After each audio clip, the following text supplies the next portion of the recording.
I never asked for reassignment. My paperwork was spotless, my record clean, and my last evaluation had nothing but praise from command. But when the orders came in that morning, sealed and hand-delivered by a courier with no insignia, I knew better than to question them. The envelope didn't list a new unit or vessel. It simply said, "Report to Berth Echo. No return date." I'd been in the Navy long enough to recognize when something wasn't standard protocol, and Berth Echo wasn't a name I'd heard in my 21 years of service. No mention during my time at Groton, nothing in Norfolk, nothing even whispered in the blackout lounges where submariners got drunk and told half-true horror stories. So I packed light, no personal effects, no farewells, just my issued gear and the sense that I was stepping off the grid. The aircraft that picked me up didn't have a tail number. The men aboard didn't speak. We flew low, tight to the sea, until I saw it. A stretch of dock protruding from a rocky cape somewhere in the North Pacific, shrouded in fog even under a cloudless sky. No radar masts, no welcoming flags, just a cluster of low-slung concrete buildings, gunmetal cranes, and 3 submarines tethered side by side, none bearing any clear identification. It looked abandoned, until I stepped off the ramp and was met by a single man in dark coveralls and a name patch that read, Marcellus. He didn't salute. He didn't introduce himself. He just turned and said, "Follow me." We passed through 3 security checkpoints, all manual. No retina scans, no electronic badges, only keys, analog locks, and notebooks with handwritten logs. Inside, the facility smelled of oil, salt, and paper that had been sitting too long in wet drawers. I was shown to my quarters, standard Navy steel frame bed, olive drab sheets, 1 metal locker, no windows. Then came orientation, if you could call it that. Marcellus handed me a single-page brief titled, Standing Orders, Berth Echo Operations. No insignia, no signatures, just one phrase underlined at the top. Do not speak of what arrives here. Below that, line items describing my primary duties. Inspection and systems logging of arriving vessels. Confirmation of atmospheric integrity. No entry past the torpedo room unless accompanied. No wireless transmissions of any kind. And most importantly, do not enter the boats alone. That was the first real chill I felt. Not cold like the kind you get from a drafty hull or wet uniform, but a deep, internal shiver. The kind that sinks beneath muscle and cartilage and taps the bone.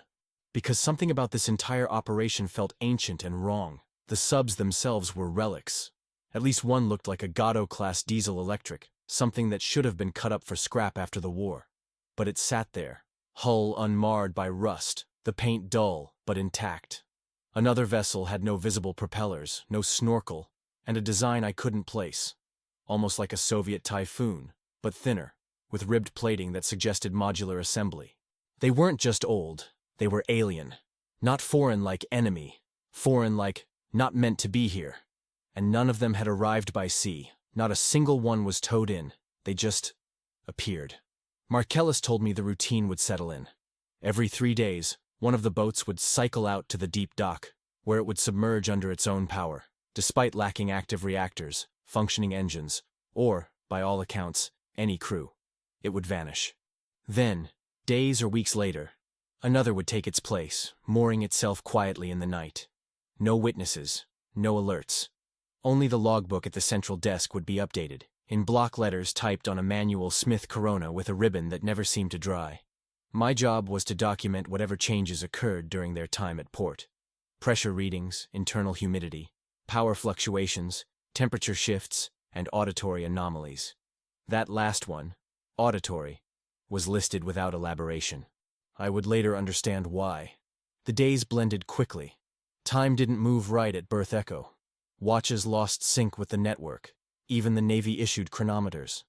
Cometimes the sky dimmed at noon. Sometimes it stayed twilight for 16 hours. We didn't question it, not after what happened to Ensign Wilkes. He was a comms tech, sharp guy from San Diego. On his 3rd night, he tried to take a photo of one of the incoming subs. His phone, though not permitted, had a camera with night mode. The flash went off. He collapsed mid-snap. When we reached him, his pupils were fixed and blown wide. No seizure, no trauma, just vacant, like someone had rewound him and forgotten to press play again. He never spoke after that, just sat in his bunk, rocking slightly, eyes scanning something we couldn't see. He was transferred out a week later. Nobody said where. The others on base were ghosts of rank and file. Nobody asked where you were from. Nobody used first names. Just positions: reactor tech, systems officer, diver 1, diver 2. The mess hall served food from sealed crates. No branding, no labels. The only entertainment was a reel-to-reel player in the rec room that played wartime Navy broadcasts on loop, complete with crackling speeches from admirals long dead. It was like living inside a preserved memory that had never updated, frozen in protocol from a Navy that no longer existed. And yet, we all stayed. No one left. No requests for transfer were honored. The mail came in bulk, once every 2 months, and nothing ever left. I once wrote a letter to my daughter. I watched Marcellus place it in the outgoing bin. A month later, I found it on my cot, unopened, the ink smeared as if submerged. Still, nothing prepared me for the first time I was ordered aboard. The call came in through the base PA at 0300 sharp. A new sub had arrived, berth 3. I suited up, grabbed my inspection kit, and walked the gangplank under dead silence. No waves, no seagulls, no sound at all, just the weight of something vast and watching. The hull was warm, not hot, not electric, just warm, like a breathing animal asleep in cold water. I opened the hatch. It was unlocked. I stepped inside. The air inside the boat was thicker than it should have been, like walking into a room that hadn't been opened in decades, but somehow hadn't gathered a single speck of dust. I kept my respirator clipped to my belt, ready, but I didn't need it. The atmosphere registered normal on my handheld meter. Oxygen levels stable. Trace CO2 within tolerance. No signs of chemical leakage or radiation spikes. But something was off in ways my instruments couldn't explain. The temperature didn't fluctuate between compartments like it normally would. Every bulkhead, every passageway, every control room maintained a steady 64.7 degree. Not rising, not falling. Fixed. The lighting was minimal. Emergency bulbs glowing a dull amber as if powered by a backup battery that never depleted. And the air carried a scent I couldn't identify. Not rot, not mildew. Something metallic but old, like oxidized brass and gun oil dried over fabric that hadn't seen movement since the war. I moved slowly through the forward compartments, taking note of the hull composition. The metal was unfamiliar. A steel alloy, perhaps, but older than any standard post-war composite I'd worked with. And yet, no pitting, no corrosion, no marine life attached. The welds were precise, almost organic in how they joined, like ribs molded into a skeleton rather than assembled by torch. I ran my gloved hand along the seam, and for a moment I swear I felt a pulse. Not vibration, pulse, rhythmic, internal, like something sleeping below the surface and aware of my intrusion. I logged it anyway, though I knew no one would read my reports. The terminal in my office hadn't been connected to any external net since I arrived. I wrote everything by hand, same as everyone else. Pen, paper, file, shelf. Berth 3 had no identification number, no naval registry on the side of the sail, no commissioning plaque. But I could see where one had been bolted on. 4 holes rusted differently than the surrounding hull, as if something had been forcibly removed long ago. Inside, the control panels were a mixture of eras. Some consoles bore analog dials, labeled in faded English. Others had CRT screens that flickered with green overlays, bearing no feed, no data, only static schematics of systems I didn't recognize. One panel near the sonar station displayed a deep-sea grid map with coordinates marked in red, looping endlessly like a waypoint locked in place. But when I checked the lat long, it didn't match any sector I knew. Open ocean, thousands of miles from here. Depth, 12,800 feet. Far beyond the crushed depth of any known Navy vessel. There were chairs at every post, bolted to the deck, their seats molded from the same composite as the rest of the vessel. No padding, no straps. As if built for crewmen who didn't need comfort, or didn't leave. And they hadn't. That much was clear. I moved into the galley, expecting to find rats, mold, anything to indicate the passage of time. Instead, I found a pot of beans on the stove, congealed into a grayish jelly, but still wet. A coffee mug, half full. Lipstick smudge on the rim. A deck of cards on the table, mid-hand. One chair knocked over. No bodies, no signs of struggle. Just the sensation that whatever had been here had left mid-routine. Or worse. had never truly left. At the rear of the galley, a small passage led to the crew quarters. Bunks stacked 3 high, each with a tag stitched into the blanket bearing surnames I didn't recognize. Nowicki, Tran, Karpov. The last one made me pause. Karpov wasn't an American name. Russian, maybe. But the font was old US.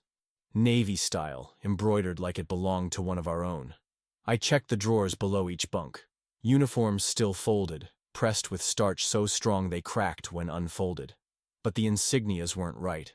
Too many stripes. Inverted rank placement. And the name tapes weren't sewn on. They were grown into the fabric, like birthmarks. The deeper I went, the less sense it made. The engine room should have been sealed.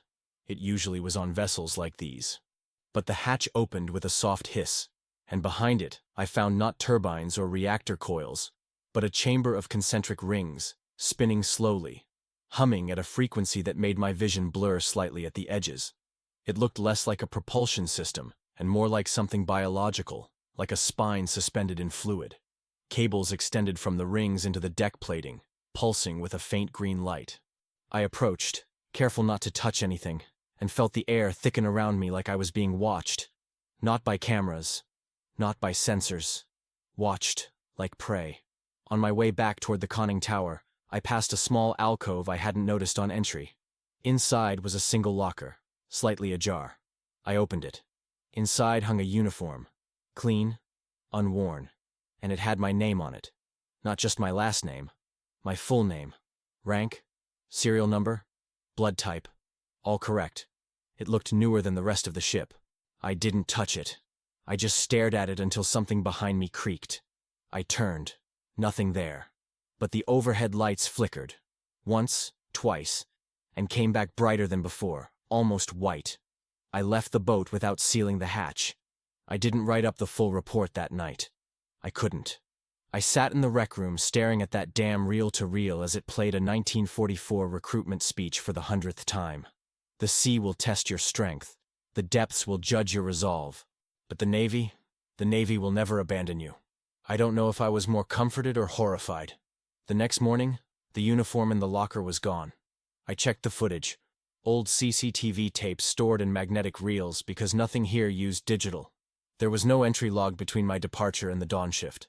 And yet the timestamp showed that at 04:47 a.m., the locker opened on its own. The uniform vanished, frame by frame. Not removed, not taken. Just gone. I returned to the sub that afternoon. The hull had changed. What looked like rivets were now flat. The sonar grid had shifted. The red coordinates were gone. In their place, a date. Tomorrow's date. The storm that night hadn't been forecast. That by itself wasn't unusual out here. Berth Echo sat in a region of shifting microclimates where oceanic pressure systems played games with meteorology. But this wasn't a normal storm. There were no lightning flashes, no rain. Just a steady hum in the atmosphere that vibrated the dock plates and made the high-frequency equipment on the observation deck flicker with false positives. I was on night rotation, monitoring seismic logs for microtremors and pressure anomalies beneath the dry dock pillars. At 02:11, the lights dimmed. Not fully. Just enough to trigger the fallback systems, which never came online. The dimness stayed, like the world had lowered its brightness setting a few degrees. The sea was perfectly still. And then the signal blinked. Berth 7 lit up. I didn't see it arrive. 1 second, the mooring arms were empty, their steel jaws locked open in standby. The next, they were pressed tightly against a hull that hadn't been there a moment before. No radar ping, no sonar trace, no wake, no displacement on the surface buoys. The vessel didn't break the water. It had simply always been there, as if time had skipped for that berth alone. At first, I thought it was a data echo or a system malfunction, but the external floodlights confirmed it. There was a submarine at dock, old, black, sleek, no rust, no growth, and no markings except one. SSN 593. The breath caught in my throat. USS Thresher. My mind moved faster than protocol. I pulled the classified registry binder from the wall safe. Red tab, nuclear class, 1960-1980 decommission list. Flipped pages until my fingers stopped at what I already knew. SSN 593. Thresher. Lost April 10, 1963, during deep-diving tests off the coast of Cape Cod. Implosion estimated at 2,400 feet. All 129 crew dead. Location unrecovered. Wreckage incomplete. No salvage attempt successful. Presumed destroyed. I stepped onto the catwalk and stared down. The vessel was dry above the waterline. No barnacles, no salt damage. The conning tower looked exactly like the archived schematics I'd studied in my academy days. But this one bore a newer periscope array. Post-80s retrofits not compatible with Thresher's original build. I ran the ship scanner manually, sweeping the electromagnetic profile. The hull responded with a power signature so faint it might have been residual, but consistent enough to trip the internal alert system. Power was flowing somewhere inside. I called it in to Commander Hartley. He didn't answer. The comms were dead but not in failure. No static, no tone, just a flat line, like someone had severed the cable at its root. When I returned to the control room, the external feed from Dock 7 was black. I flicked through all 12 camera angles. All were working except those focused on the Thresher. Every lens facing that direction now returned nothing but noise.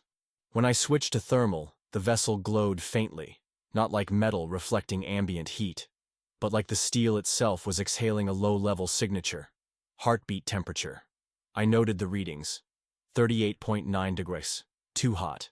Far too hot for a ship that had supposedly been sitting on the ocean floor for 60 years. I descended to the lower gantry to check the ship's mooring physically. The dock gate was already open. No keycard needed. That never happened. Every security lock at Echo was triple authenticated. Digital code, mechanical failsafe, and biometrics. But tonight, the gate was unlocked, swinging slowly like someone had just passed through. My boots hit the final stair with a metallic ring that echoed too far, like the space beyond had widened in my absence. The vessel's outer hull loomed ahead like the back of a beached leviathan, black and soundless, absorbing the dock lights as if it resented being seen. The serial number was fresh. Painted recently, maybe even this week. The stenciling was pristine, no cracking, no fading, and the steel around it bore zero weld stress, like it had never been underwater. But that was impossible. I circled to the stern. The propeller configuration wasn't correct. It had 6 blades instead of 5. Each one etched with shallow, almost ritualistic grooves, patterns not present in any naval manufacturing standard. I touched the rudder and felt a vibration, low, rhythmic, like a current humming through the metal. I tried to log it into the onboard tablet, but the screen kept auto-restarting, lines of code filling and crashing. I gave up and switched to analog notes. Then I heard the sound. It didn't come from the submarine. It came from the water around it. A slow series of exhalations, like a massive lung beneath the dock taking in breath through the concrete pillars. I froze. No waves. No splash. But the noise grew louder with each repetition. I stepped back and reached for my radio again. Still dead. But now the emergency beacon at my belt flashed once. Just once. That only happened when another unit in range triggered distress. I turned toward the catwalk. No one there. When I looked back at the submarine, the hatch atop the sail was open. No sound, no movement. Just open. There hadn't been a ladder up a moment ago. Now there was. Lowered gently, almost ceremonially, as if an invitation. Standard protocol dictated I wait for a team. But there was no team. There was no one awake but me. And something deep in my brain, the part that had drilled through systems training, propulsion diagnostics, chain of command firewalls, told me this wasn't a breach of protocol. It was protocol being rewritten in real time. I ascended. Inside the sail, the interior hatch was already ajar. The air that met me wasn't foul. It was warm, pressurized, almost recirculated. My light flickered briefly, then stabilized. The corridor ahead bore labels in English. Con, forward. Berth, midship. Reactor, rear. But the labels were inconsistent. Some were printed in Helvetica, others in a font I hadn't seen since classified photos of Soviet sub-interiors during the Cold War. I stepped down. The deck beneath my boots was dry. And not just dry, sanitized. As if the entire interior had been sterilized in preparation for inspection. I heard footsteps then. Not my own. From below. Rhythmic. Not hurried. Not echoing. I drew my sidearm but kept it low. Turned the corner toward the conning control panel. And stopped cold. The instrument panel was live, screens flickering, Lights steady. Diagnostics scrolling in Cyrillic and English. An operator's chair turned slowly toward me, but there was no one in it. Just the sound of old leather flexing under phantom weight. I approached the console and reached for the logbook compartment. It opened without resistance. Inside, one document. A crew manifest. Date stamped, April 9th, 1963. Captain, Lieutenant Commander John W. Harvey. First Officer, Lieutenant Thomas D. Long. Chief of Propulsion, ENS Michael T. Grayson. I blinked. That was my name, my rank, my full serial number. But that wasn't possible. I wasn't born until 1985. I stood there longer than I should have. The logbook still open in my hands, the page refusing to be anything other than what it claimed to be. The signature below my name was written in pen that hadn't faded with age, and the stamp above it, Naval Nuclear Propulsion Program, bore the same red ink as the security clearance badges we wore today. I closed the folder slowly, slid it back into the compartment, and let my eyes drift over the illuminated console. None of this made sense. There was no power line connected to the dock. No auxiliary generator had been activated. The diagnostics were running as though the ship were submerged and in motion. But all around me, the vessel was motionless, docked, and untouched by time. The hum I felt in the hull earlier was stronger now, coming from beneath the deck plating, a low and steady rhythm that synced too closely to my own pulse. I didn't want to be in there alone, but protocol dictated that the vessel be cleared and stabilized for environmental risk before a team could be authorized. And since I was already inside, I might as well finish what had begun the moment I stepped onto the dock. Descending into the crew deck, I found the corridors too clean, the air too fresh. Submarine interiors, especially older nuclear ones, carry a permanent scent.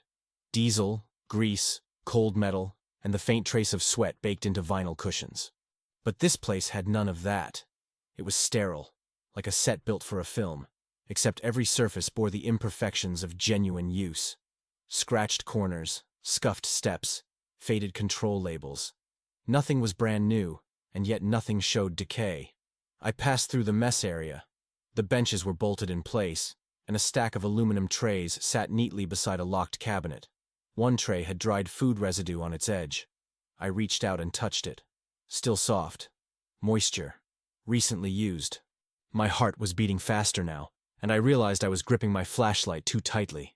I forced my hand to relax. I needed to find the reactor room, or at least confirm it hadn't been tampered with. Halfway down the main corridor, I found the sealed hatch.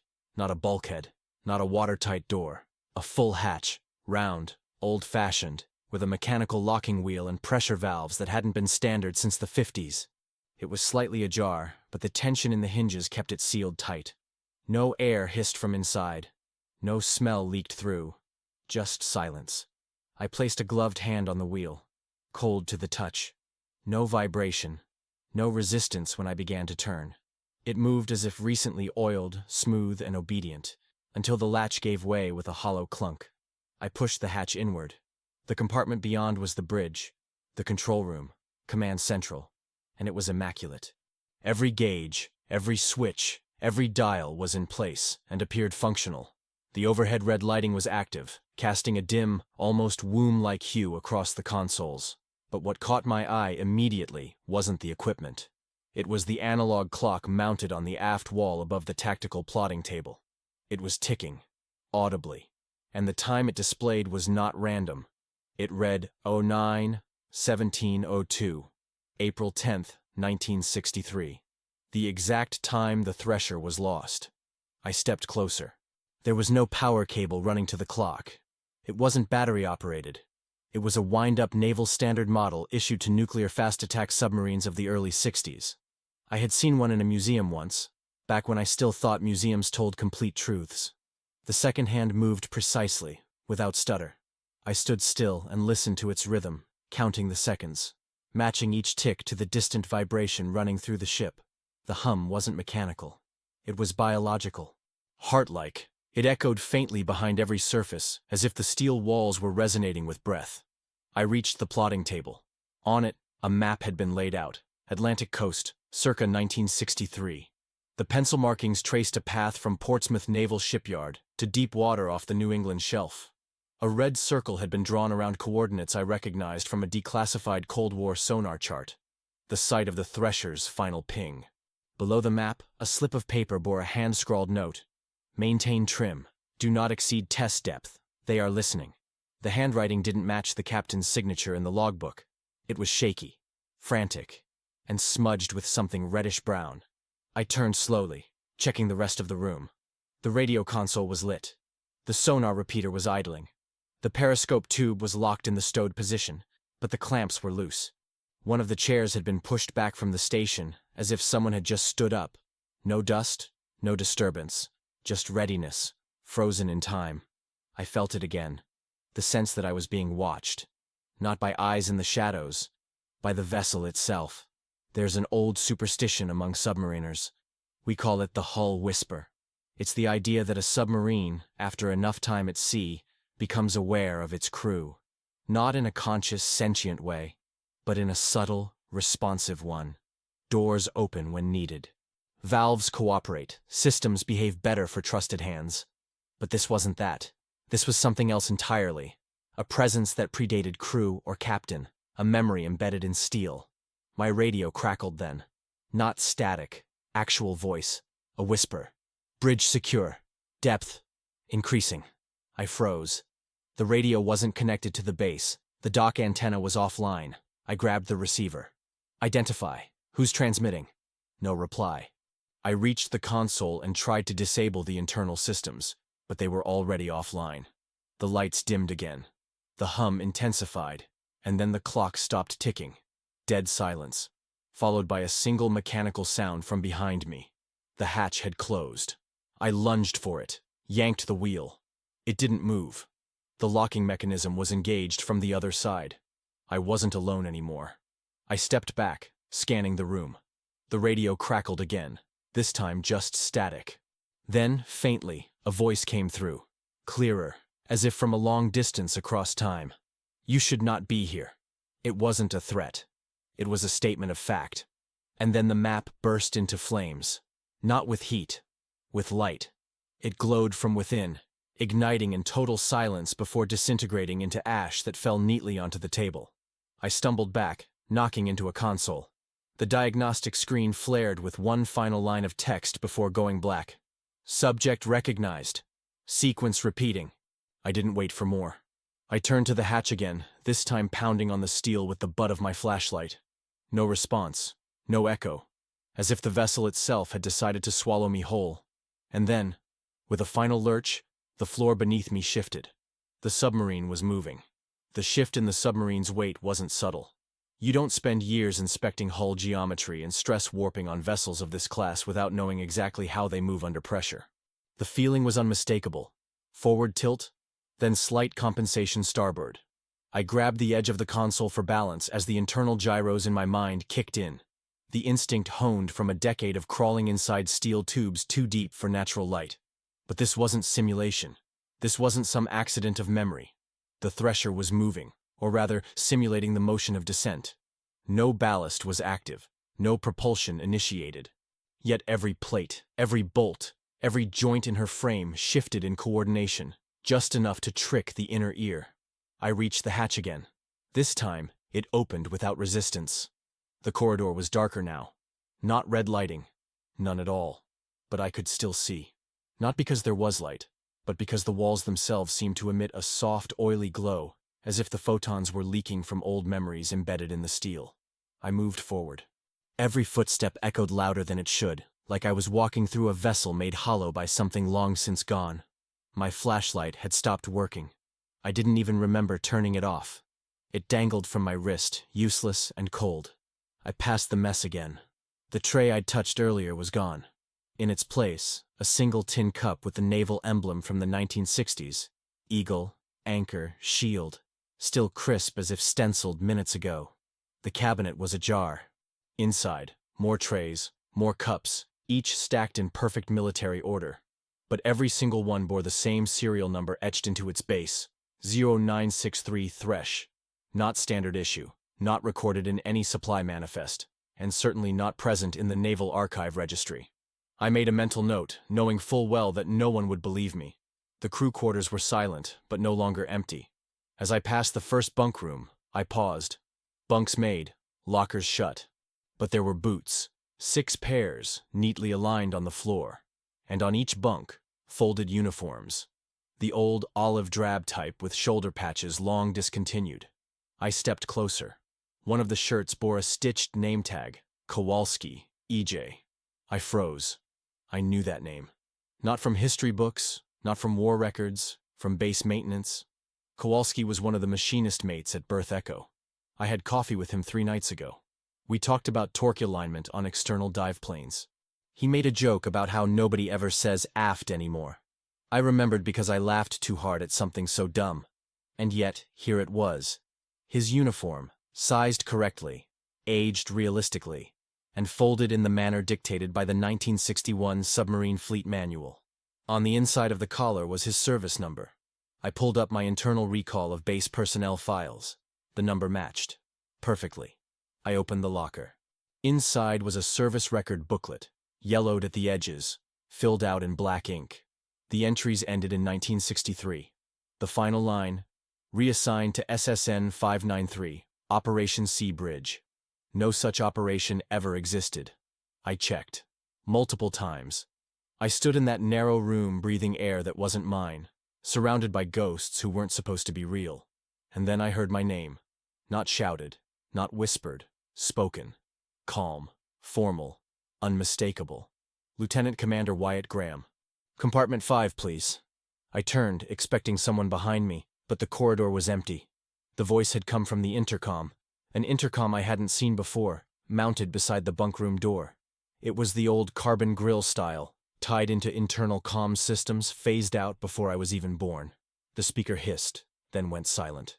Compartment 5. I moved, faster now, not thinking, just reacting. My boots clicked on steel with a sound too crisp for modern ears, like walking through someone else's memory. Compartment 5 was the radio room. I knew that because the deck plan was still burned into my brain from the Thresher's blueprints I'd studied years ago during Cold War anomaly training. When the Navy doesn't explain things, engineers go looking. That curiosity was what got me transferred to Echo in the first place. And now I was about to pay for it. The radio room was open. Inside were 4 chairs. One was still spinning slowly, as if someone had just stood from it. On the walls, old communication gear, analog transmission modules, frequency dials and teletype printers. And on the table in the center, a personnel folder. I walked toward it, almost pulled by inertia. The folder had my name on it. I opened it slowly. Inside were black and white photographs, my face, but younger, wearing a uniform I'd never worn, standing on the deck of a submarine that hadn't existed for 60 years. My fingerprint sheet was there too, blood sample card, even my dental x-rays, dated 1962. There was also a typed report. Reassignment order, Latir CMDR Wyatt Graham, effective March 14, 1963. Mission, SSN 593. Clearance level, Argus Gamma. Purpose, reactivation assessment. None of this was real, but it was tangible, weighty, credible. I had read faked documents before. Training involved spotting Soviet forgeries, counterfeit IDs, doctored microfiche. This wasn't that. This was original. Even the aging on the pages was consistent with mid-century materials. Then, the door clicked behind me. I turned slowly. A man stood there, thin, late 40s, wearing a captain's uniform, his nameplate, J.M. Lee. His photo was in the museum memorial for the Thresher's lost crew. He had died April 10, 1963. He didn't speak, just nodded once, then pointed to the console. I looked. The radio was active. A signal was coming in. I leaned in. The Morse decoder lit up and translated the code in real time. You were never meant to leave. I looked back, but the man was gone. The door was open again. In the silence, I could hear movement. Bootsteps down the hall, dozens of them. The sound of a full crew shifting watch stations. But when I looked into the corridor, it was empty, except for the lockers. All of them now stood open. And every nameplate bore the identity of someone currently stationed at Berth Echo, including mine. There's something profoundly unnatural about silence in a submarine's engine room. It's supposed to hum. Even when powered down, there should be the ambient thrum of residual charge or the occasional groan of thermal contraction in pipes. But inside the thresher, the silence pressed inward, as if the very air was resisting vibration, compressing sound down to a molecular level. I stood just past the threshold of the forward engineering compartment, watching the old reactor core's sealed bulkhead like it might blink. The metal gleamed with the kind of luster that only came from alloys no longer used, polished not by hands but by time itself. The gauges were all analog: pressure, core temp, flow rate, and they weren't frozen. They moved. Not fluctuating wildly, not faulty. They moved like a live system under load. RPM gauges clicked gently forward. The primary coolant loop showed operational pressure. The torpedo tube compressors hissed faintly as if cycling invisible air. I stared at one dial in particular. Turbine revolutions per minute. The needle hovered at 1/325. Not zero. Not erratic. Stable. Operational. Impossible. I approached the main diagnostic panel, my boots echoing like hammer blows in the hollow stillness. The console was ancient. 1950s bakelite switches, rotary dials, and indicator lights that pulsed with a dying red glow. I half expected to find dust, mold, corrosion, something to prove this was all just residual imagination. But the surface was immaculate. My reflection stared back at me, fractured across 5 curved metal plates, designed to withstand a 1,200-foot pressure depth. The lights pulsed again, then steadied. As I reached forward, the panel activated. Without power. Without auxiliary batteries. Without any generator feeds from shore. Green text began scrolling across the central monitor, a cathode display that should not be capable of real-time output. I read line by line, feeling my pulse in my teeth. Engineering log entry. 1001 user, LTCMDR. W. Graham date, 14 Mar 1963, systems nominal, core. Temp 160 Sodic C, turbine stable, prep for dive sequence. My mouth dried instantly. That log had my name on it, and a date I had not lived. I never typed that entry. I never existed in 1963. My father had barely graduated high school by then. Yet the log carried my service number, my rank, even the unique station identifier for my transfer orders to Berth Echo. The system wasn't misidentifying me. It knew me. More entries appeared. Log entry. 2002. User, LTCMDR. W. Graham date, 15 Mar 1963. Crew, manifest unconfirmed. Biosig errors detected. Subroutine. Phantom log entry. 1003 user, LTCMDR. W. Graham date, 16 Mar 1963 compartment. 5 breach detected. Signal interference. Consciousness desinc. Status. Memory repair initiated. I backed away. The floor under my boots felt warmer than before. Subtly. Like standing over a system just coming online. The hum began. So low I felt it in my bones before I heard it in my ears. That sound every engineer recognizes. Rotational mass accelerating. A shaft spinning. A turbine kicking in. The main turbine of the thresher had not moved since 1963. But it was moving now. Not a simulation. Not noise from the dock. Internal motion. Vibrational resonance moving through the hull like breath through lungs that had not inhaled in decades. I ran a thermal scan using my handheld reader. Old Navy issue, the kind we used for reactor proximity work before upgrades went digital. The screen displayed a heat map of the compartment. The reactor compartment behind the bulkhead was glowing orange. Not residual. Active. The temperature reading? 164 degrees Celsius. The same figure from the diagnostic log, a match. I took a step back, trying to rationalize what I was seeing. Ghost readings were common in derelict systems. False positives, sensor decay, electromagnetic bleed from nearby gear. But these readings weren't random. They followed operational logic. The patterns aligned with known reactor cycles. The pressure levels weren't just numbers. They were fluctuating in a way consistent with operational protocols of the S-5W nuclear propulsion system used in that class of submarine. Then came the printer. Behind me, the teletype machine buzzed to life. It hadn't been connected to any comms line. No data feed, no satellite sync. The paper started spooling through with that old mechanical ratcheting sound. The font rigid and exact like a telegram from a forgotten war. I tore the first sheet free. At the top was my name. Again. Underneath a transcript. System request. Acknowledgement of reactor control. User LTCMDR-W. Graham clearance verified status. Pending phase transition. What the hell is a phase transition? That's when I noticed the second panel activating. A touchscreen, no power cables. And on it, a rendered schematic of the thresher. The layout was subtly wrong. It had a fifth deck. That didn't exist. The class only had 4. I zoomed in. The fifth deck was labeled Compartment X. Location: beneath the torpedo bay, behind a sealed chamber that wasn't part of any blueprint I'd ever studied. And worse, my biometrics were listed as the authorized access signature. My hands were shaking. I ran a surface scan on the steel bulkhead where Compartment X would be. Nothing. Solid wall, no seams, no weld lines. But the schematic pulsed again. The fifth deck was still there. A blinking red outline now surrounded it. Suddenly, the overhead lights dimmed.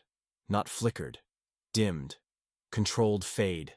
And in that breath of darkness, I heard a whisper behind me, carried not by sound but by vibration. "You logged in. That's how it begins." I turned, but there was no one there. Only the console, still alive, still printing. One final line spat out from the teletype. System event. Log. 1963. Fin user. LTCMDR. Graham. You are in the wrong time. The system remembers. Prepare for sync. The moment I stepped out of the engine room, all systems ceased. Gauges froze mid-red. Lights died. Heat signature dropped to ambient within seconds.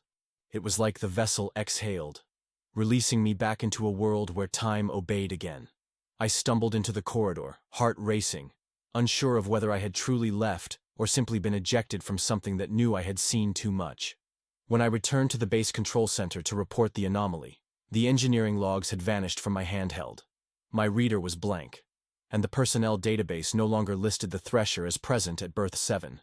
But the hull was still there, moored, silent, waiting, and the turbine still spinning.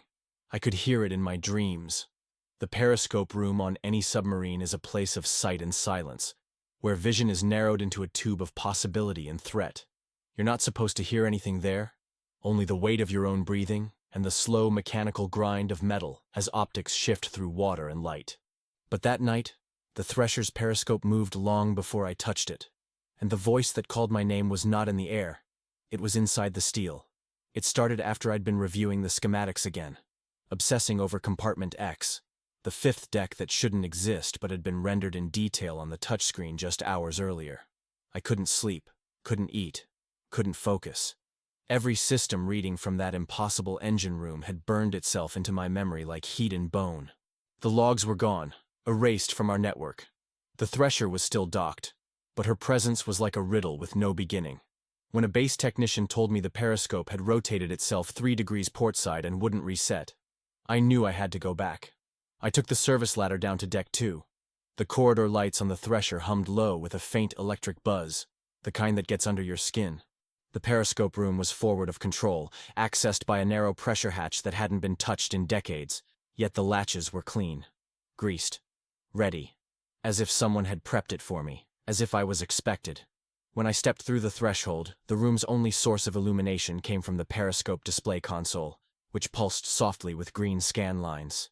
The main optic tube was upright, aimed perfectly at the surface. But it moved. Slowly. Deliberately. Turning clockwise in increments, as if scanning something in the distance. The sound was wrong. Not mechanical. More like breathing through metal. Deep, rhythmic. Inhale. Exhale. Steel lungs pulling time into motion. That's when I heard it. A whisper. My name. Graham. Not over the intercom. Not external. Internal. Like it was in the walls. I froze. Waited. Then it came again. Closer this time. Graham. I stepped toward the scope. The room felt colder than it should have been, the air static, heavy. I gripped the eyepiece. It was warm. Against all physics, it radiated heat like skin. I looked through. What I saw was not the dock. The image was static. Not frozen. Motionless. But living. The scene through the scope showed Berth Echo, but underwater. The entire dock submerged. Lights still glowing beneath waves, ropes floating, cranes partially collapsed, and me, floating, my body, pale, bloated, eyes open, drifting above the thresher like I had been untethered from gravity itself. I blinked. The image didn't change. I stepped back. My knees gave. I held the edge of the console, heart hammering. That was when the recording started playing.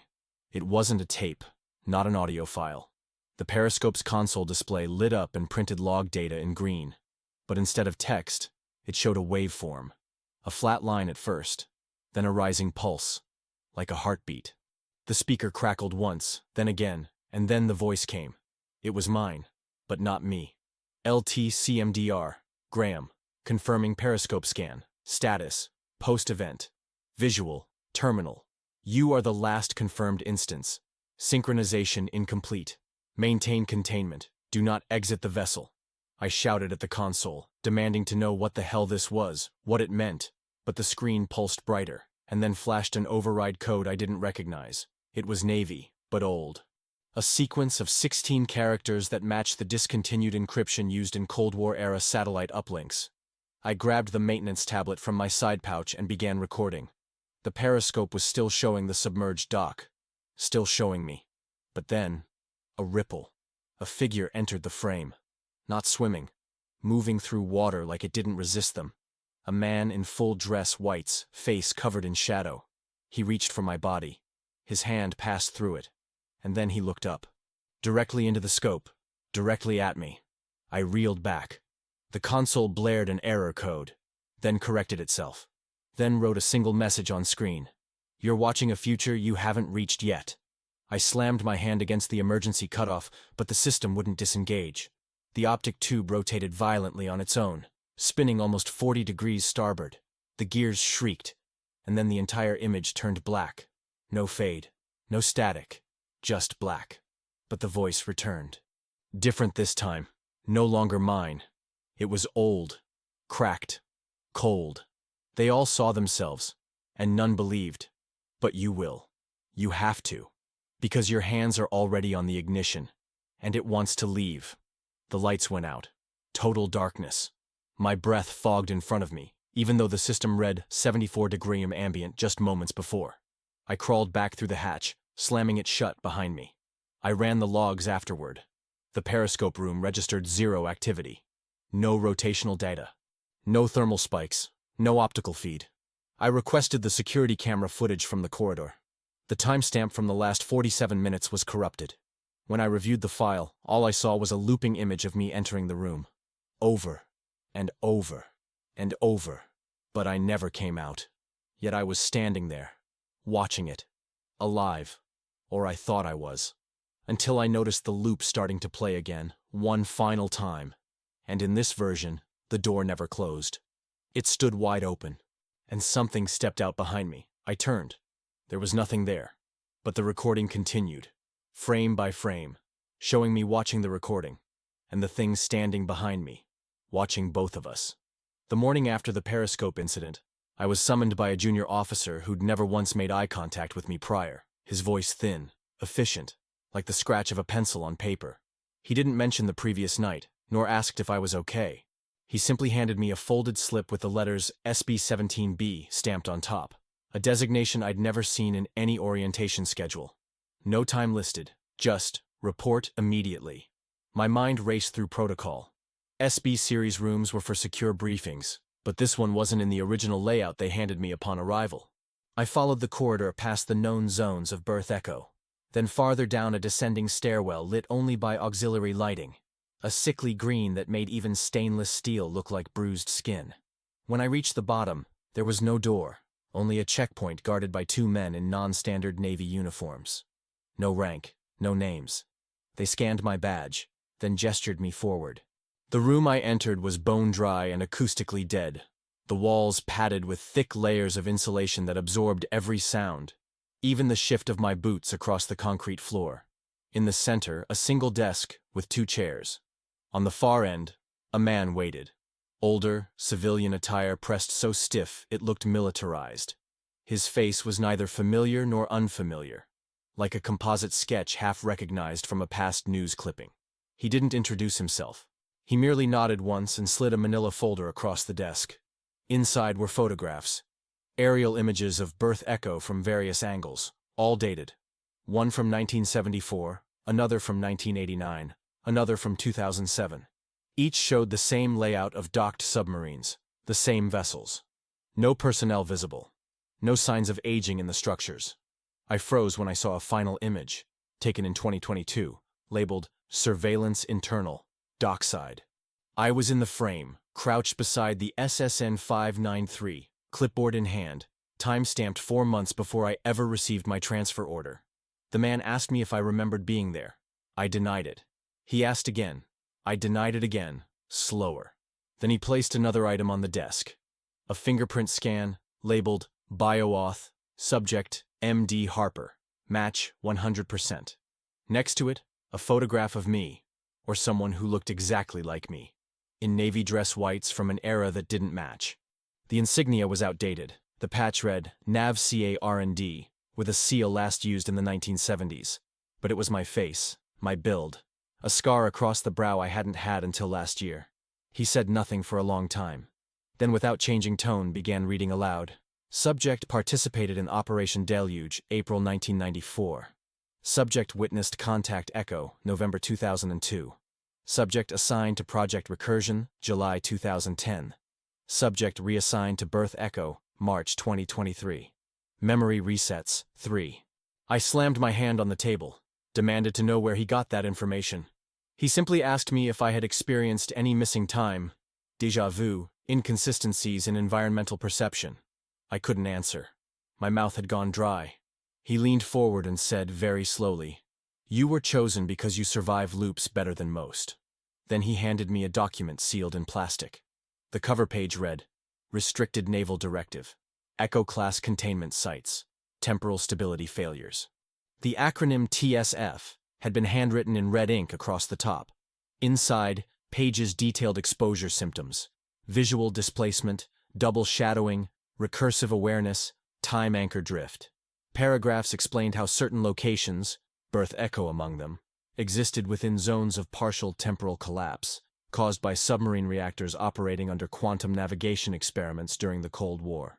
The theory, under specific pressure, signal interference, and nuclear resonance, time could misalign along sealed steel boundaries. Submarines became time-locked, unanchored from conventional sequence.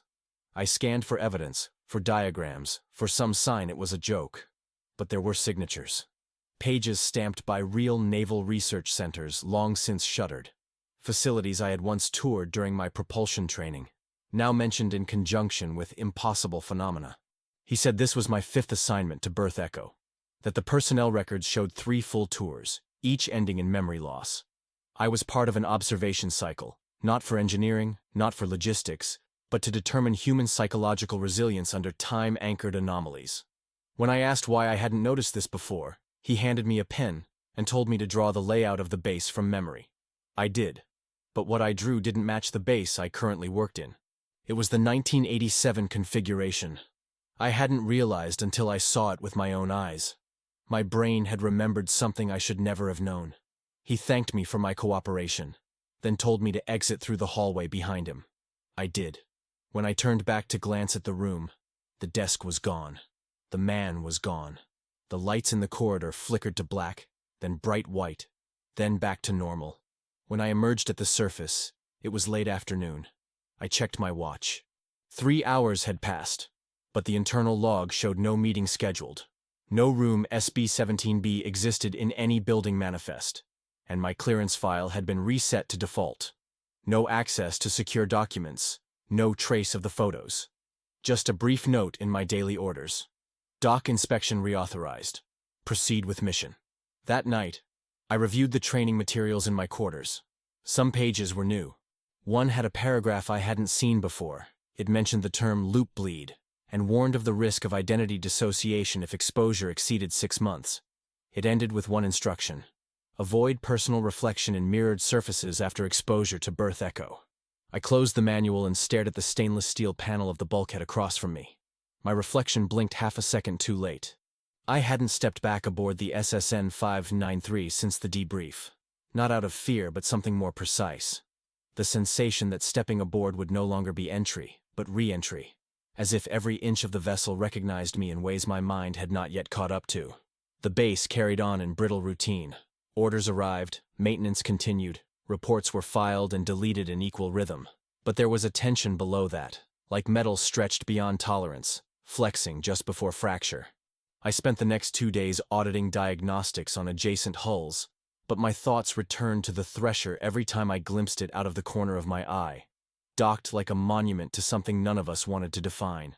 That vessel had no right to be here, no right to retain power systems or functioning instrumentation, and certainly no right to restart a reactor that had been sealed since 1963. Yet that's exactly what it did at precisely 03:11 a.m., on a night that carried no wind and smelled of static. I was awakened by the shriek of radiation alarms. Not the blaring red klaxons of dramatic cinema, but the sickly pulsing drone that made your organs tighten in anticipation. Emergency lights flashed blue, then red, then back again, and I knew instinctively which dock was the epicenter.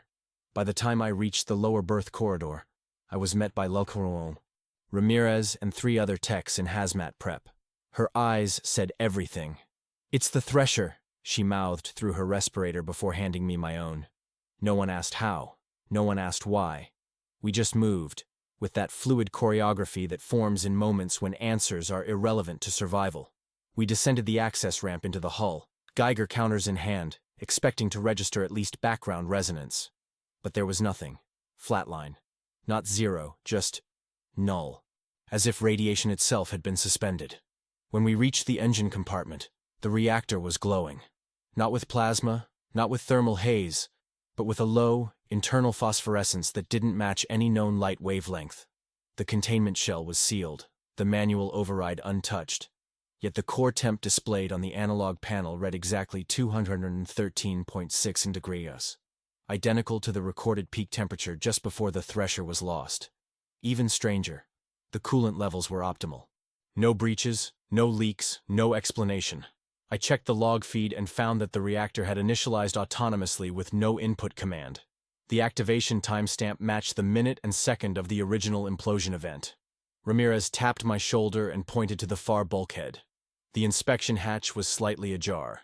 Not broken open, not forced, but unlatched, as if someone inside had exited moments before. We attempted to access the inner reactor compartment to perform a controlled shutdown, but the layout was wrong. The blueprints in our hands no longer corresponded to the internal architecture. Corridors were curved where they should have been straight. Hatch placements were reversed. One entire junction no longer existed. It was as if the submarine had reconfigured itself based on a different design, one we hadn't built. As we navigated further, our flashlights flickered with erratic pulse, the beams bending unnaturally along the walls.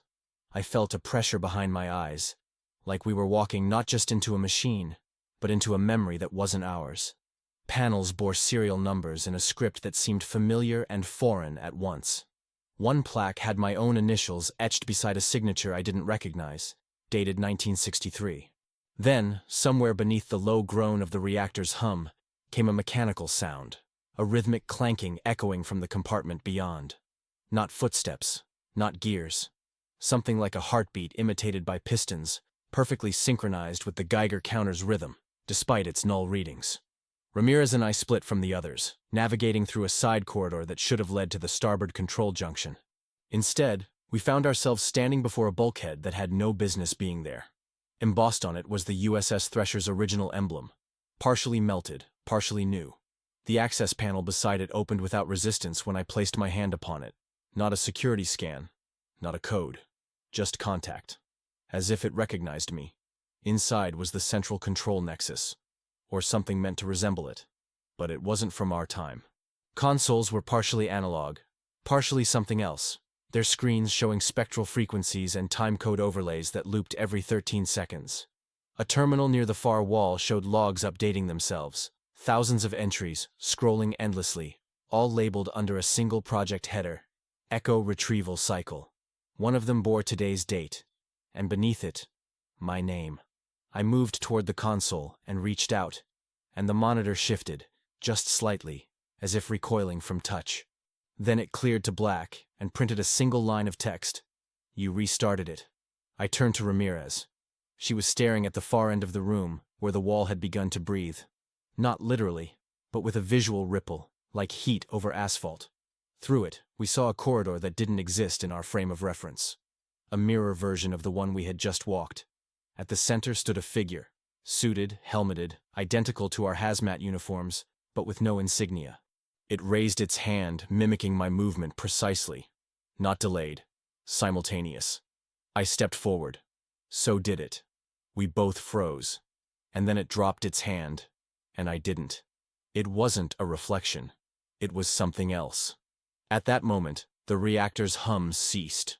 The temperature on the panel dropped back to ambient in less than 10 seconds. All lights within the compartment flickered once, then stabilized. The Geiger counter clicked once, then resumed static silence. I approached the logs again. The latest entry now read, Reactor Cycle 01116, Manual Override Acknowledged, Identity, Harper, Recovered.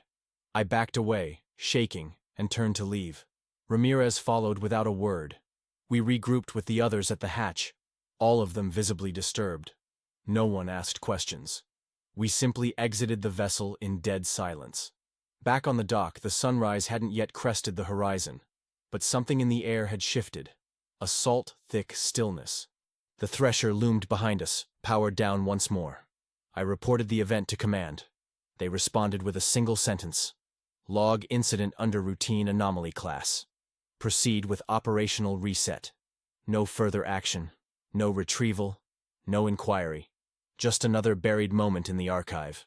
That night, as I reviewed the logs again, a new notification appeared on my screen. Reactor ready, awaiting command. The cursor blinked, and blinked, and blinked. I did not move. I simply watched until the blinking stopped. They brought in the diver 3 days after the reactor event, as if to gesture toward normalcy with the silent assurance that civilian contractors could still operate safely on Berth Echo. His name was Keller, a seasoned ex-Navy salvage specialist with 20 years under the hulls of ships no one bothered to remember.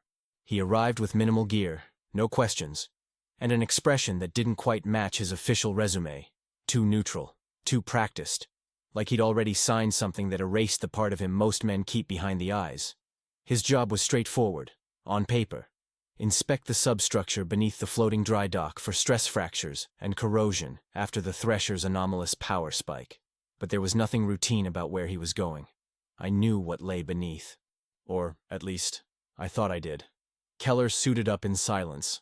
I stood by the equipment rig and monitored his oxygen levels while Ensign Doyle calibrated the sonar array. A small screen flickered with outlines of the dock's underside, rendered in harsh pixelation that reminded me more of old thermal scans than proper sonar. Keller gave a thumbs up, dipped into the water, and descended with calm, mechanical strokes. His tether cable unspooled steadily, drifting into the green-black void where even surface light refused to linger. For 10 minutes, everything held. His voice came through the headset in that relaxed monotone divers seem to adopt underwater, reporting structural plates, rusted bolts, algae buildup, things I wanted to believe were real. Then the tether jerked once. The sonar feed stuttered. Keller stopped speaking mid-sentence. When he resumed, it was with a different cadence, quieter and oddly deliberate. "There's a hatch down here," he said. "Not part of the dock. Round, steel, unlabeled." I exchanged a glance with Doyle. There was no reason for any access point beneath the floating platform. No service hatch, no crawl space, certainly no sealed bulkhead. "Requesting permission to approach," Keller added. I should have said no. I should have ordered immediate retrieval. Instead, I hesitated. And in that silence, he moved closer. The camera feed, mounted on his chest, began to flicker with interference. For a moment I thought I saw a symbol embossed on the hatch, a red star obscured by corrosion, with a diagonal slash halfway removed. Cyrillic markings surrounded the rim, faint but unmistakable. Keller reached for the hatch's wheel and turned. The motion was fluid, effortless, as if the seal had been broken recently. A hiss escaped the metal, though there were no air pockets at that depth. Keller steadied himself, angled the camera forward, and pushed the door open. The interior space wasn't flooded. That's the part I can't reconcile, no matter how many times I review the footage. Beyond the hatch was a pressurized chamber, fully dry. with interior lighting dimly pulsing in soft orange waves. The camera registered no pressure differential, no flooding, just atmosphere, waiting. Keller hesitated at the threshold. I could hear his breathing accelerate through the headset, but he said nothing. Then, against every protocol, he passed through. Inside, the chamber resembled a decontamination lock. Steel walls, floor grates, a control panel with cracked dials and an intercom speaker embedded in the wall. The footage trembled slightly as Keller turned toward a secondary hatch, already ajar. He stepped through into a corridor that should not have existed. Too long, too wide, carved not into a dock but into something older, something deliberately hidden. Pipes ran overhead, but not in any configuration used in modern naval infrastructure. They pulsed slightly, like arteries. Keller's voice returned. "These aren't American systems. Not Navy. Not even close." His breathing grew erratic. "I don't think this place is meant for us." The video shifted again. A low humming, like tuned metal, vibrated through the channel. The walls began to narrow, subtly at first, then sharply. The last image we received before signal loss was Keller's camera turning downward, to a hatch in the floor, embossed with a symbol we couldn't identify. Not Soviet, not American. Something else. Then the feed cut to black. We initiated emergency retrieval, activating the winch to reel him back up. The tether came up too quickly. When we reached the surface, the harness emerged without him. It was intact. No rupture. No signs of detachment. Just an empty suit drifting on the line, sealed and buckled, but hollow. Doyle vomited onto the deck. I ordered full lockdown of the dock perimeter, but there was no protocol for this. No report template. The command center issued a standard anomaly pending review directive, then scrubbed the tether logs 30 minutes later. The next night, I returned to the dry dock alone. I stood by the edge where Keller had gone under, and watched the surface ripple with the gentlest breeze. I couldn't shake the sensation that something beneath was watching back, that the hatch hadn't been found. It had been waiting. I checked the tether footage again in private, scrubbing frame by frame, looking for something I hadn't noticed. At exactly 18 minutes, 23 seconds, Keller's camera captured a reflection in the chamber wall. A figure. Brief, indistinct, but visible. It wore the same dive suit as Keller, but the faceplate was cracked and empty, filled with water. The timestamp was wrong, though. It was dated 1992. No diver was ever assigned to that inspection site in 1992. The dry dock didn't exist then. And yet the reflection had been there, looking directly at the lens. Later that week, I found a sealed folder in my locker. No name, no insignia, just a single sentence typed on aged paper. Do not follow what is already returning. I didn't sleep that night. The water beneath Berth Echo was no longer just dark. It was remembering. It was Otoe 44 when the first pulse came through. Faint, sharp, and unmistakably artificial. I was alone in the comms tower, running a redundancy scan through auxiliary channels, a routine protocol I'd begun executing compulsively since Keller vanished. The radios on Berth Echo weren't ordinary Navy issue. They were Cold War relics, massive analog-born beasts with needle gauges, heavy switchboxes, and that distinct scent of ozone that clung to old circuitry like memory. Our secure line used UHF Restricted Protocol Theta, reserved for back-channel submarine communication that hadn't been used officially since the late 1980s. That frequency was dead by all definitions. But the message came through anyway. The initial click wasn't loud, but the room seemed to tense around it. The static gave way to the deliberate rhythm of Morse, short, clipped, spaced too perfectly to be dismissed as interference. I grabbed a notepad and began transcribing. My hand trembled halfway through. The transmission repeated every 30 seconds for precisely 3 minutes. I checked the signal trace. No origin. The metadata field was blank. The carrier signal had no identifier, as if broadcast from something that knew how to mimic Navy signature patterns without leaving any actual footprint. I read the message 5 times before accepting I hadn't mistranslated it. Evacuate Berth Echo. Immediately. It breathes. I didn't move. Didn't even exhale. Just sat there, watching the dot-dash string loop again and again like a heartbeat across the monitor. It breathes. Not it's compromised. Not there's danger. But it breathes. Language that implied not malfunction, not hazard, but something alive. I isolated the frequency, 235.44, and ran it through the base's secure log archive. It wasn't in the Echo registry, but it was in the Cold Vault. The Cold Vault was a sealed directory of declassified intercepts from defunct naval intelligence sectors, mostly from operations in the Atlantic during peak Cold War paranoia. Accessing it required an emergency override token, something I shouldn't have had. But weeks at Echo had changed my sense of should and shouldn't. I used a backdoor protocol Keller had shown me, just before he vanished. And there it was. A log marked Crimson Trace 62, tagged Origin Unknown, recovered post-Cuban crisis, language anomaly flagged. It was the same message, the exact same code. Dated October 1962. Logged at sea during a Black Ops comm sweep south of the Florida Keys. Attached to it was a fragmented audio file, corrupted at the header but still partially intact. I played it. At first, it was static. Then, breathing. Not mechanical, not filtered. Organic. Wet. Rhythmic. Then a voice. Not transmitted, but recorded ambiently. Barely a whisper, but clearly terrified. It's not from below, it's beneath. Then nothing. I stopped the file. I needed answers. Doyle was asleep in the operations cabin. I woke him and dragged him to the comm tower without explanation. I showed him the live feed. The loop was still running. His face drained of color by the third repetition. "This channel isn't just dead," he murmured. "It's sealed. Nothing can broadcast on it. It's like trying to bleed into vacuum."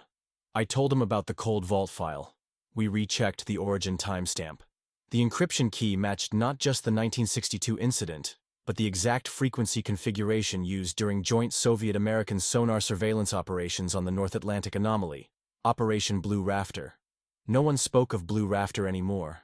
It was the kind of operation buried not with ink, but with silence. What little we knew was rumor. An encounter with an object beneath the continental shelf that sent shockwaves across 3 fleets and allegedly disabled sonar across hundreds of nautical miles. They said the Soviets retreated without confrontation. They said our own submersibles returned without memories of deployment. And now, the same broadcast. At Orfrey 12, the signal cut. No fade-out, no distortion. Just gone. Then every screen in the tower flickered. It wasn't a power surge. Echo had 2 independent diesel generators and a nuclear backup. This was different. A pulse. Electromagnetic and subtle, but enough to desynchronize every system clock on base. The master log server reset to 1963. Doyle and I stared as the screen adjusted itself, lines of code rewriting silently without command. Then, briefly, the main monitor filled with text. No audio. Just one line, typed slowly, deliberately, as if someone on the other end wanted to be sure we saw it. He never stopped transmitting. Who? We ran diagnostics. No source, no IP, no external access. And then, a quiet chime from the base's antiquated printer, a hulking gray Lexmark machine that no one had used in years. Paper rolled out. Dot matrix. Pale ink. The same sentence, printed twice. Below it, a new set of coordinates. Deep ocean. Uncharted trench off the Aleutians. Why the printer? Why now? I remembered something Keller had said before his dive. Offhand, half joking. Old tech doesn't forget like the new stuff does. It just waits for you to plug it back in. That night, I unplugged every analog transmitter on Berth Echo. Every radio. Every signal repeater. I shut them down physically, ripped cords, severed power, even welded the lock on the Cold Vault server room. And still, when I walked past the tower the next morning, I could hear it. A faint pulse beneath the static. A heartbeat where there should be silence. And a voice. My voice. Whispering something I hadn't said yet. Later, when Doyle and I reviewed the tapes from the tower's internal surveillance, we noticed something odd. During the window of the transmission, I wasn't alone in the room. For one frame, less than a second, there was a silhouette behind me. A second figure, unmoving, wearing a Navy uniform, rank insignia, Lieutenant Commander, unit patch, SSN 593. We froze the footage, enhanced, zoomed. The figure had my face, but aged, pale, hollow-eyed, lips slightly parted, as if about to speak the words I would hear on the radio the following night. Evacuate Berth Echo immediately. It breathes, But I didn't. I stayed. And every night since I've left the radio on, just to hear the next message I haven't transmitted yet. Because somewhere, below this dock, something is listening. And it remembers all of us. Even the ones who haven't arrived yet.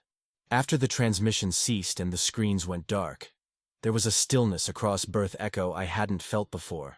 A stillness that wasn't quiet, but anticipatory, like the breath between lightning and thunder. I couldn't sleep, so I did what I always did when things refused to make sense. I went looking for answers in the one place that was supposed to make chaos rational, the simulation wing. The Navy had retrofitted the lower deck of Echo with a series of high-fidelity training pods originally designed for deep-sea acoustic warfare drills. But here they served another purpose. Reconstructions. Mission playback, tactical modeling, system analysis. A way to simulate historical scenarios for strategic insight, or, as I'd come to suspect, a place where the Navy let you relive ghosts wearing rational disguise. I keyed in my clearance and entered the observation corridor. The lights buzzed overhead with that cold, institutional hum, flickering ever so slightly as I passed each threshold. Pod 3 was open. Odd, considering I hadn't scheduled any session and Echo's rotation was under skeleton crew after the last incident. The inner display flickered to life before I touched a single control.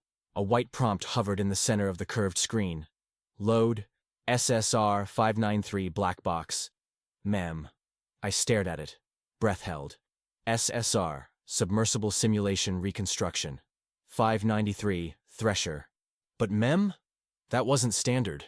Memory files were not part of the system. The Navy didn't simulate what couldn't be verified. I hesitated, then pressed Enter. The room dimmed. The pod doors hissed shut behind me, and the simulation began. At first, it was familiar. Schematics of a standard permit-class submarine, rendered in crisp blue-white lines, rotating slowly. Internal layout loaded next. Command deck, sonar room, crew quarters. Then something shifted. A flicker. The layout began to alter. Not adapt, but transform. Bulkheads reoriented. Compartments extended into places that shouldn't exist. A second torpedo bay appeared where the mess should be. The radio room was 3 times its normal size. A corridor extended downward from the engine room, spiraling, impossibly steep. A stairwell in a submarine. The screen blinked, then focused on a corridor camera feed, as if pulling live footage from a vessel that no longer floated. The timestamp read, April 10, 1963, 20 minutes before the Thresher disappeared. The footage was colorless, silent, and grainy. A man, officer's insignia, dark hair, passed through the hallway, pausing once to glance at the camera. His face was mine, but younger. Not precisely, but close enough that something in me recoiled. The simulation continued. Cameras from compartments I'd never seen. Angles that didn't exist on any known Thresher blueprint. I reached for the emergency stop. The button was gone. In its place, the interface scrolled text. Do not interrupt memory stream. The feed shifted again, now to the control room. Depth gauge, 1,400 feet, and descending. No alarms, no distress. Just silence. Then one by one, the crew looked up. Not toward the sonar or the gauges or any source of input, but toward the ceiling, as if listening. Then, in unison, they spoke. Mouths moving, but with no sound. I couldn't read their lips. The footage cut out, replaced by raw code, a cascade of hexadecimal data running like blood through a severed system. I stared until the pattern started repeating. Then the voice came. Not through the speakers, but inside the pod. It wasn't synthetic. It wasn't human. It was familiar. You never left. I bolted upright. The simulation reset. The screen turned black, and then it began again. Same prompt. Same memory file. But this time, it didn't wait for me to hit enter. I opened the hatch manually, forcing the mechanism. The lights in the hallway had dimmed by 60%, exactly 60, I later checked, and the clocks were now all flashing the same time.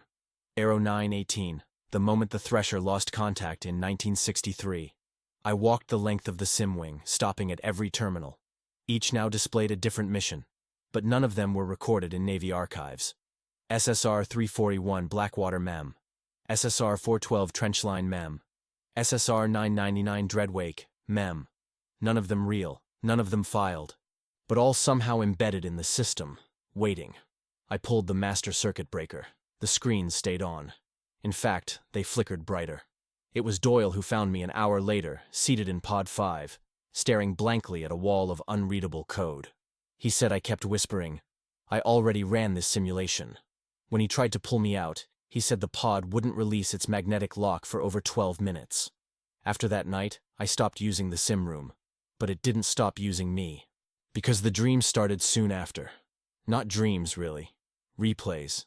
Every time I closed my eyes, I was inside the thresher, but never the same compartment. Always a different moment. Always a different camera angle. Sometimes I wasn't watching. I was inside the crew. And once, I opened a hatch that led not to the next chamber, but to the sim pod itself, and saw myself, asleep inside. Then came the final moment. I had the same dream 3 nights in a row. In it, I watched the vessel sink, faster than physics should allow, hull groaning but intact. Lights flickered, died, and then, illumination from below. Not from onboard systems. A pulse. Bioluminescence. But too regular. Too mathematical. Then a shape, unfurling from the dark. Not a creature. Not a machine. Something that learned to look like both. A design not meant to float, but to listen. And in that last instant before impact, no collision, no implosion. Just transition. Like falling through paper. When I woke the third night, my pillow was soaked with seawater. Salinity matched that of the trench west of Echo's location. Not possible, Doyle said. But it was there.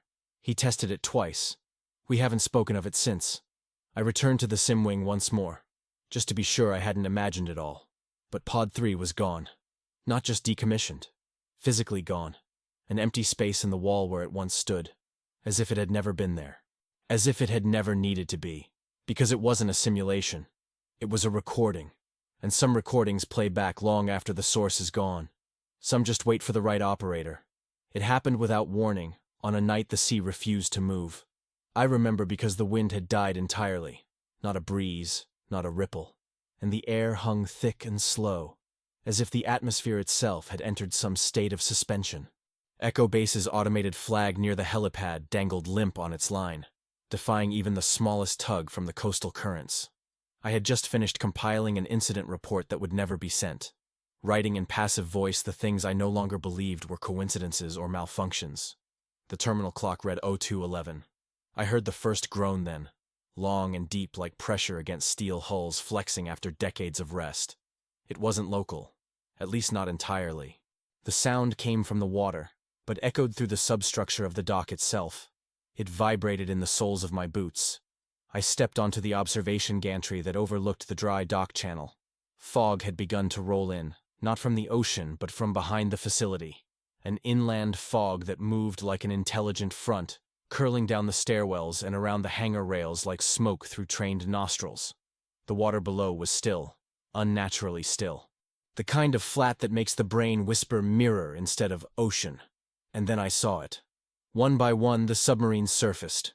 Not like surfacing vessels returning from patrol. Not with bubbles or water displacement. There was no movement, no turbulence. They appeared, as if crossing a membrane. SSN 593 was first, the Thresher, bow rising like a ghost ship through Mercury, silent and whole. Then others. Designations I knew by now to be false or long retired. SSK 721, SSR 11, USS Trench, Sub B89. Some had Russian Cyrillic, some Chinese hull plating, some had no markings at all except gashes along the side where insignias had been deliberately ground off. By 0214, there were 13. By 0219, there were 21. All surfaced. All silent. All pointed the exact same direction. 144 degrees southeast. I checked the radar panel in the tower control room. The blips were there, but unstable, phasing in and out as if shifting between dimensions or rapidly flickering ID codes. No propulsion readings, no sonar ping. Just shadows of existence recorded digitally, present in code but absent in causality. Doyle called me from the lower deck. He said the bulkhead was rattling like something underneath was moving. Not above, but below the structure. He wasn't wrong. I could feel it too, through the steel. Something like a heartbeat, or a breathing pattern from beneath the silt. At exactly 02:29, all submarines engaged internal lights simultaneously. Not the deck flood lamps, but the underhull diagnostic bands, those thin rows of LEDs used only during overhaul and structural integrity assessments. Green. Every single one pulsed green. Then a second color, amber, then red, then off, then again. Green, amber, red, off. It repeated exactly 5 times. I recorded the intervals. 2. 9 seconds per transition. Then the whole cycle repeated every 14.5 seconds. Morse didn't fit. But when I checked the logs from the Cold War listening stations off Guam, I found something that did. The color sequence matched a known pre-satellite communications protocol used in NATO acoustic encryption relays. It hadn't been used since 1977. Back outside, a low resonance flooded the air. It wasn't sound, not vibration, not radiation. It was presence. Like the entire dock had entered the awareness of something awake and ancient and submerged. The sea began to shift, not with waves, but with geometry. Concentric distortions rippling outward from a single point southeast of Echo. The radar screen bloomed into a spiral of echo returns, as if some sonar had pulsed from below, far below, and each submarine was now acting as a passive node in an array that spanned impossible distance. I tried to contact main command. The system wouldn't connect. No outgoing signal would hold for more than 2 seconds. Incoming lines remained open, but only static came through, except once. 02:33:21. A brief burst of audio, less than 2 seconds, which Doyle managed to capture on a handheld backup. We played it back repeatedly. It was the sonar profile of a scream, human in cadence, inhuman in tone. And then suddenly, the dock lights failed. All of them. Instant darkness. But the submarines, they remained lit. And then something else emerged. Not from the water, but from the gap between the vessels, as if the fabric of reality had warped in the dead center of their formation. A distortion in the fog itself, vertical and narrow, like a door made of refracted air. It shimmered, but didn't open. It watched. No one moved. Not a gull, not a mouse, not the sea. It felt like judgment, or invitation. Then, at 02:41, every submarine's navigation light blinked 3 times, synchronized. A command, a response, or a signal. And then they began to sink, simultaneously, quietly, elegantly. No noise, no disruption, as if gravity had reversed only for them. They slid back beneath the surface in perfect formation, lights flickering out only as the final inch vanished from view. By 02:46, the water was again glass. No trace. Not even a wake. Doyle said it reminded him of a ritual. I said it reminded me of a message. But neither of us said the word that lingered in both minds. Summoning. Later that night, I checked the exact heading, 144 degrees southeast. Cross-referenced with current maps, past tectonic records, sonar scans. It pointed to an area 123 nautical miles off the coast, known by the Navy only as Zone S4 PAC. A dead zone. No radio, no magnetism, no life. It had been flagged during the Trieste missions and later during unmanned bathysphere dives in the 80s. Not because of what was found, but because of what wasn't. No data. Just silence. A region so acoustically sterile it rendered sonar blind. A perfect place to hide something that breathes. I logged the incident, but the system timed out. I wrote it by hand, but the ink bled. I tried to forget, but that night, in my sleep, I dreamed I was underwater, not drowning, listening, and something was calling back. The day after the convergence, though I hesitate to call it a day when nothing in the atmosphere felt linear anymore, was a blur of silence and shuffled orders. No one at Berth Echo spoke unless spoken to. Doyle kept glancing toward the water as if expecting a repeat performance, but the surface remained undisturbed, as blank and innocent as the first time I arrived. What was absent, however, was more disturbing than what remained. All routine traffic had ceased. No new hulls, no messages, no commanding officers checking schedules or supply manifests. The whole base felt like a pause button had been pressed on the entire military machine, but we were the only ones who could still blink. And blink we did, helpless and questioning, as if trapped between breath and scream. I spent that afternoon in the signal shack, combing through archived communications, scanning for a reason. Any coded explanation, any satellite ping or relay burst that might imply that command still knew we were here. Then, at precisely 03:11 a.m., the screen flickered green. It didn't blink or buzz. It didn't even make a sound. The green came in like a held breath, then expanded into a sequence of initialization code I hadn't seen since training. It wasn't from FleetCom, wasn't from Pacific Control. The header was encoded in a format not used since before 1985. It came in 3 layered bursts, separated by 9.6 seconds each.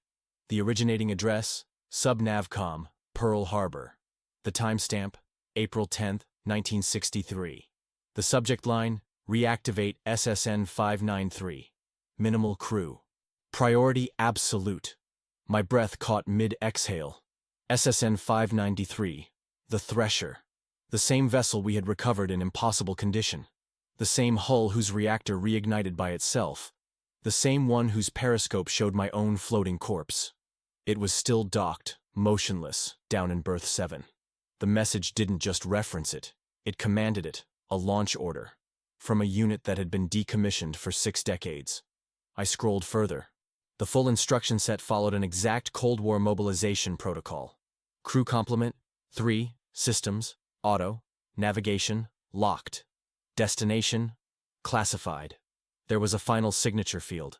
I didn't want to look at it. My hands hovered again. Then I clicked open the signature metadata. Capt. Dean S. Austin, SSN 593, active duty. Dean Austin had gone down with the Thresher in 1963. His body was never recovered. His file was marked as presumed lost at sea. But I'd seen his signature before, in the original launch manifest buried in the dry vault beneath Building A, a paper document sealed in plastic decades ago, signed in blue ink with a slight rightward slant, and an initial curve that matched perfectly with what now stared at me from the screen. Not a scan, a digital signature generated today. I called Doyle. He didn't pick up. When I ran to find him, he was already in the launch corridor, staring at the Thresher's outer bulkhead. The docking clamps had already disengaged. The outer floodgate lights were green. I asked him if he'd ordered any of it. He shook his head once, slow and small. "They didn't ask us," he whispered. "They informed us." Below our feet, the deck groaned. Something internal, inside the Thresher, had activated its propulsion systems. No power cables connected it to shore. No crew had entered. But the vessel's onboard indicator panels glowed steady yellow. The bridge hatch opened by itself. A hiss of pressure. A puff of cold air like exhaled breath from something not meant to breathe. I didn't want to look inside. I had to. Doyle stayed behind as I descended the steel ladder alone. The interior lights were on. The gauges all red-green. The analog pressure dials spun into calibration. I walked slowly toward the command panel. There, on the left side of the wall above the communications console, hung a clipboard with a flight plan. 3 legs of travel, listed in grid coordinates I didn't recognize. The initials, DSA, were written at the bottom. When I touched the throttle control, the lights in the hull dimmed for exactly 3 seconds. Then the voice came. Not over the intercom. Not through speakers. Directly into my left ear. Not loud. Not even clear. It sounded like my own voice distorted by miles of depth. But it said 3 words. "We are launched." I don't remember climbing back up the ladder. I don't remember walking past Doyle or leaving the corridor. The next thing I remember was standing on the outer gantry platform, watching the dry dock channel fill with seawater. The Thresher began to rise. Slowly. Gracefully. Her lights were steady. No one was visible through the portholes. No one on the conning tower. Yet she turned perfectly, aligning her bow to 144 degrees southeast. The same heading as the Convergence.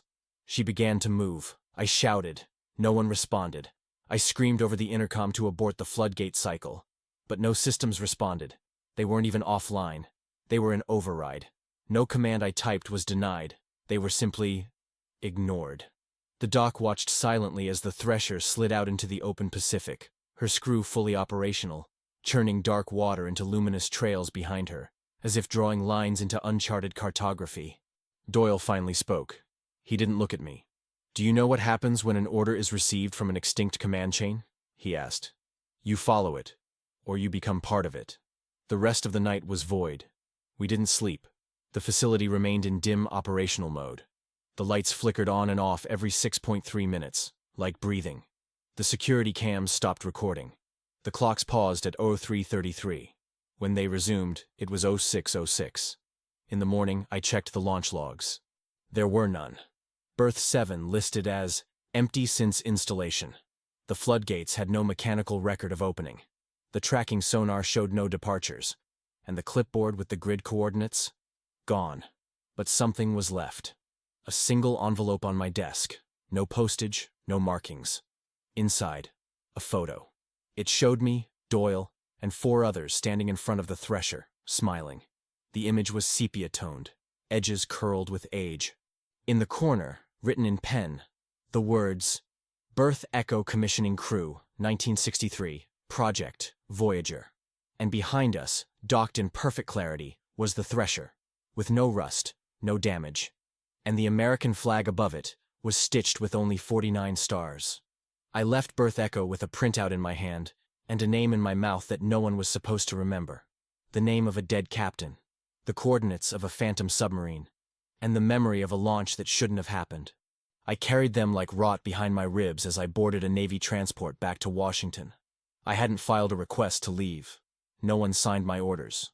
But my clearance codes had unlocked a flight path with no resistance, almost as if someone, or something, wanted me to leave, to see how far I'd carry the contamination. The journey itself was a blur. Everyone on the flight wore the same expression. Blank, pale, eyes dulled by routine.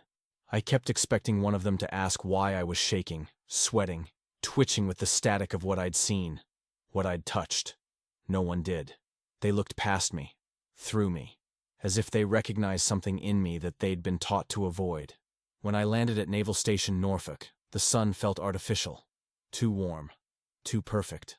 I walked across the tarmac and into a logistics office that still had a fax machine ringing behind the desk. The officer in charge, a Lieutenant Harris, greeted me with no surprise. She said she didn't have my records, but had received a verbal request from Washington to process any priority material I had for hand delivery.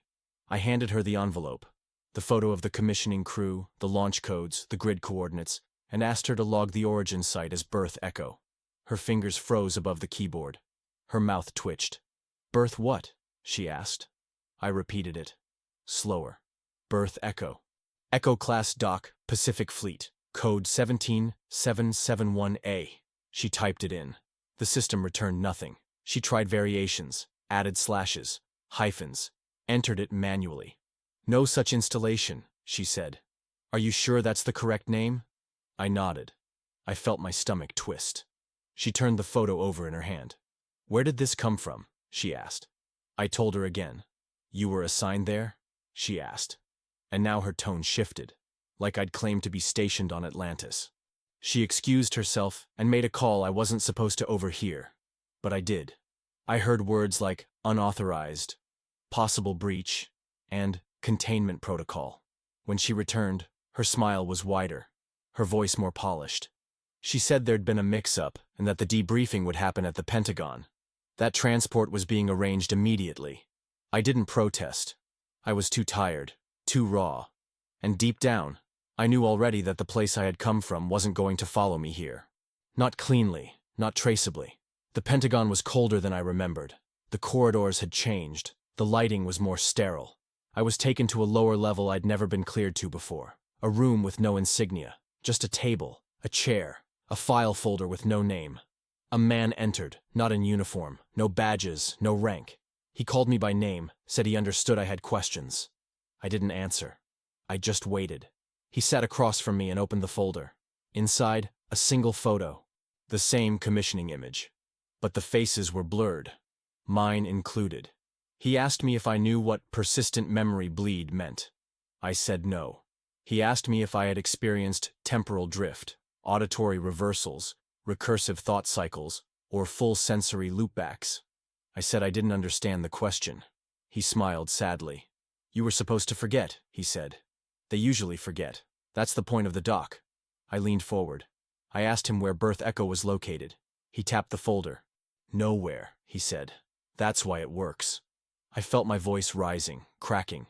I told him I had lived there, worked there, breathed the air, launched the Thresher. I told him about the voice in the periscope room, the photo, the launch codes from 1963, the crew files with names that matched my own. He didn't interrupt. He just let me speak until my throat dried out and my lungs hurt. Then he asked me a single question. How long were you there? I opened my mouth to answer. But the number never came. I couldn't form it. I didn't know if it was days, weeks, or months.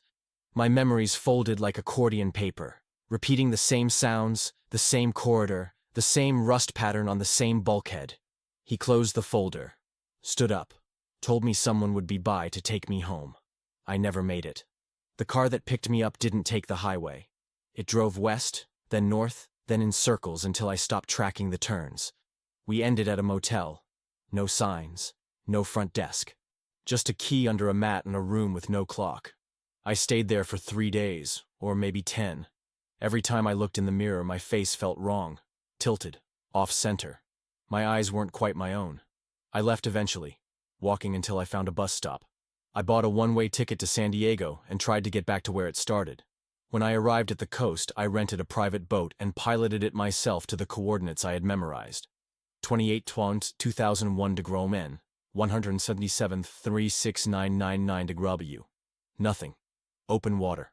No buoys, no platform, no sign of construction, no echoes on sonar, not even debris. Berth Echo was gone, or had never been there. I returned to land, exhausted. I tried accessing naval archives using old clearance codes. Every system rejected me. My identity was still valid, but none of my deployments were. My record now showed only 2 bases, Groton and Kings Bay. No Pacific service. No assignment to any classified program. No mention of submarines recovered, inspected, or reactivated. I checked public naval records. The USS Thresher was still listed as lost at sea, unrecovered, presumed destroyed in test trials. No exceptions. No anomalies. I called Doyle's contact number. Disconnected. I searched for his name in federal databases. No such technician. No social. No birth certificate. I searched for myself. The data was thin. Too thin. Like a profile rebuilt from fragments, hastily assembled after the original had been deleted. I went to the Arlington Cemetery. I found the grave of Captain Dean S. Austin. The stone was smooth, weathered by time. I placed my hand on it. It was cold, unyielding. But I swear, somewhere in the hum of distant wind, I heard the sound of a propeller turning beneath the ground. I don't talk about this anymore. Not to strangers. Not to family. I don't think I exist in the same chain of command as I once did. I don't think anyone at Berth Echo does. If they were ever real. Maybe we were all part of the launch. Maybe that dock is still there, but not on any map made for the living. Maybe we were ghosts long before we set foot aboard the Thresher. But sometimes, on nights when the tide pulls too far out and the fog lingers past dawn, I stand on the cliffside and look out at the horizon. And in the distance, just as the sun bends the water into shimmer, I see it. A dark silhouette. Perfectly still. Perfectly wrong. A submarine, rising, waiting for orders. And it always faces southeast.